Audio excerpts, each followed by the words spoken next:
What's your self-talk? Fixed or growth mind? So I like to come to you and just always share with you some of the books that I'm reading and how when I read, have those aha moments or, validate a thought or a way that, I perceive the world and I believe others do agree with me. I believe that's important because it's great when you can validate your own thoughts and your own ideas because it helps accelerate, I feel, your personal intelligence and just what you say with more confidence.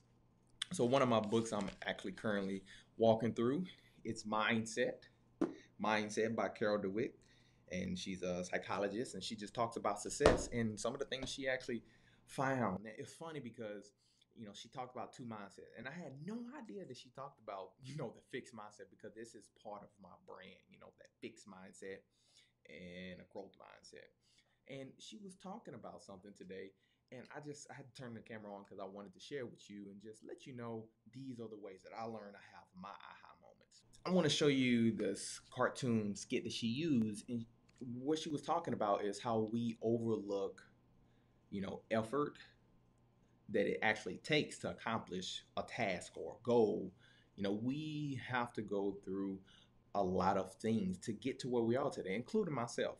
So before I even show you that skit, I want to tell you about a story that happened to me. So as I was reading this and I seen this skit that she showed, it reminded me of a time when I used to work at a dealership.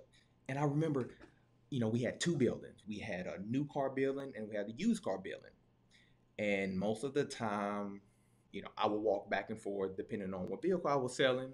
I would go to the used car, back to the new car. But that was the majority of the time I wanted to be outside because sometimes it was hot. Salespeople were outside getting light ups, and light ups is just basically people who were waiting for a vehicle to come up so they can sell them a vehicle. And I always aim to plan my day and say, these are the things I'm going to do with my time. I mean, now the salesperson knew that had a lot of speaking, and me and my wife did real estate investment outside of work. So, and I didn't stand outside talking about all my accomplishment, what I was doing. It just was, people just picked up on it, either probably something I shared or whatever. And so she pulled me aside and she said, hey, you know, what how can you keep up with everything that you're doing? And so I went on and told her, I just learned how to prioritize, certain things that I know that I want to do. And I want to tell her it's not always pitch perfect I may explain it at times, but I choose to focus on the things that I did accomplish than I did not accomplish. And then she's like, well, how many houses do you and your wife have? And I think at the time we had 3 or 4, and I told her that. And then we just started having a little conversation. She was asking me back and forth about this and about that and why. And it was fine. After a while, you realize people just want to have a conversation with you, which was completely fine with me. I was walking off. She was like, boy, he is smart. Now, it never hit me that way. All I thought about was, if I wanted to accomplish something, that I had to be willing to put in the time and the energy and the effort and then sometimes money so that I can get the results that I wanted.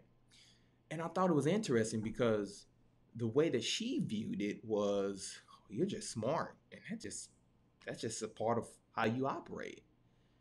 And that just was not my viewpoint. And so I was reading Carol DeWick's, and she had this little comedy sketch that I thought it was real interesting. I wanted to read it to you and just give you an idea what the mindset of somebody who has a fixed mindset on how they look at things. So she said, what happened to you? Haben and I had a frank exchange of ideas. And then he asked her, well, what are you doing? Homework? She said, I wasn't sure I understood this chapter, so I reviewed my notes from the last chapter, and now I'm reading this. You do all that work? Well, now I understand it. Huh. I used to think you were smart. Is that people who are smart, everything comes easy to them. They don't have to put in any work. They don't have to put in any effort. They get it, they get it, and that's it. And I believe that is a big lie. And the people that have those fixed mindset, they can wrap around the effort and the energy and the time that it actually takes to do the things that you really want to do. If you commit yourself to a goal, if you commit yourself to say, hey, I want to be a speaker, I want to be a real estate investor, I want to do these things that maybe you're doing, or something completely different, it does not matter. What you have to understand it is, if you have a natural ability in something, listen to that. Okay, but guess what? You still are going to have to put effort, time towards it. You're not just going to be good for the rest of your life. I mean, you can accept just good enough if you want to, but it comes to a point where you have to say, okay, how can I increase my abilities of what I'm doing? How can I get more efficient at what I'm doing? Because it's that people are looking for, people who are not willing to just settle on some old accomplishments or settle where you're at, but who are constantly pushing forward and making yourself better. And that's what she talks about, just pretty much in mindset at this point at where I'm at. And I believe you want something more, you want to have something more. Guess what? It's going to take energy, it's going to take effort. Prime example, this is a blog post that I just finished writing. First, I wrote it out in my journal right here. Wrote it out, highlighted some areas that I needed to correct. Then I typed it up on my website. And then as I typed it up, I'm now going to speak it out. So I basically went through this 3 times. And this is the third time me talking it out. I wrote it out, I typed it up, then I spoke it out.